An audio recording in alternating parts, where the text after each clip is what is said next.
After several legal fireworks by Emefiele's counsel challenging his prolonged detention by the Department of State Services, the secret police bowed to pressure on July 13, 2023 and announced that the suspended Apex Bank chief had been charged to court. Emefiele was brought to court by the DSS operatives in a Hilux vehicle on Tuesday, July 25, 2023.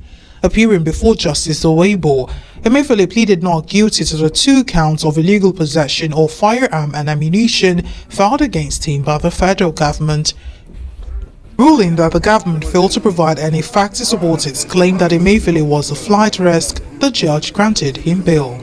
Emefiele has had his day in court. He was arraigned today, this morning, and he has been granted bail graciously by his lordship. They arraigned him on a 2-count charge, very ridiculous charge, bordering on illegal possession of firearms. Gentlemen of the press, if you know the firearm that we are talking about, it is the kind of gun that the likes of Christopher Columbus and Mungo Park used during their days. This is the kind of gun that the SSS exhibited in their proof of evidence. This is how low that organization has turned itself to be. Ladies and gentlemen, but the good news is that Godwin Emefiele has been granted bail by the court on very liberal terms. Very liberal terms, and as we speak today, he is about to perfect the bail conditions. Court granted bail to him, and we further applied bail on stringent terms.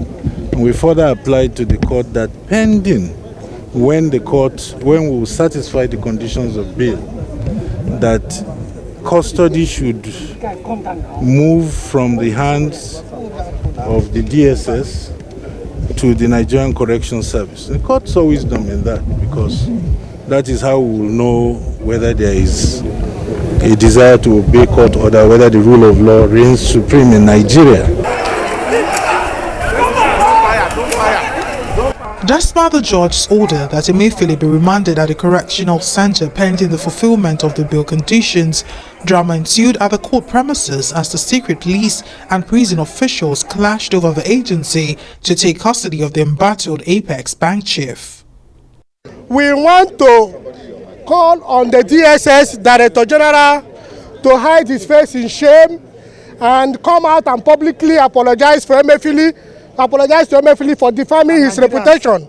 The Director General of DSS should hide his face in shame and come out and publicly apologize to Emefiele for defaming his reputation.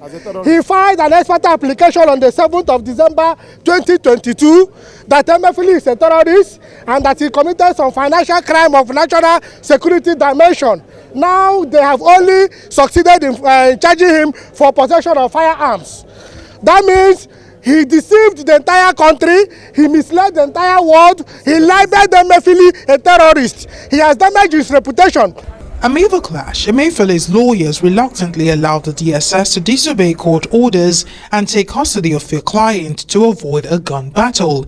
At exactly 3 p.m., DSS operators led the suspended CBN governor out of the courtroom into their waiting vehicle. The case has been adjourned to the 14th of November for trial.